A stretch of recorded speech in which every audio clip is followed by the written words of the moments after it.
Future faking is what kept me stuck in the relationship way longer than I should have been. And at first, it was me holding on to hopes for a magical future we had planned.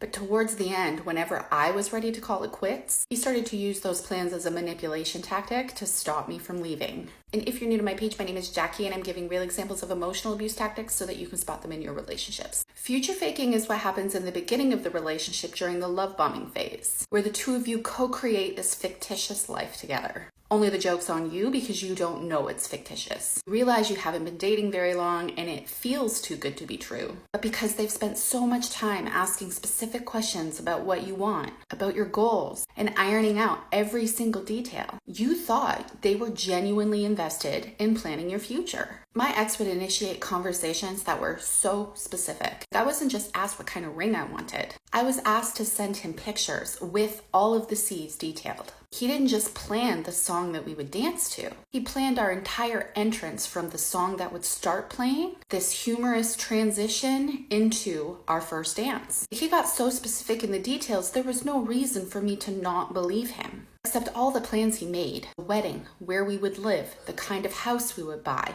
the kids we would have. He wasn't able to provide any of it, only I didn't know this. This information was kept from me. Because we had spent so much time planning our future, when he asked me to move in with him so that we could make it happen, it made the most logical sense. So I did. But once we moved in together, he stopped bringing up our future and the story started to slowly change.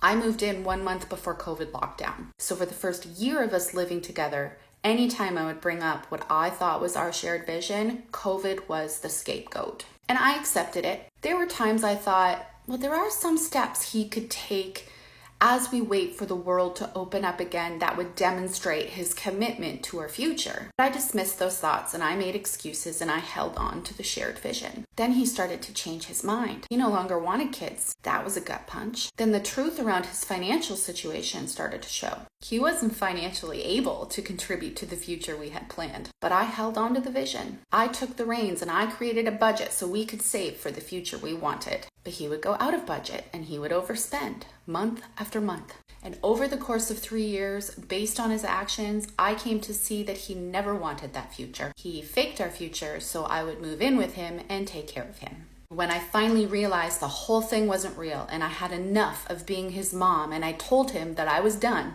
he said, well, what about the future we had planned? Are you seriously going to throw it all away? There was no future to throw away. It wasn't real. It didn't exist.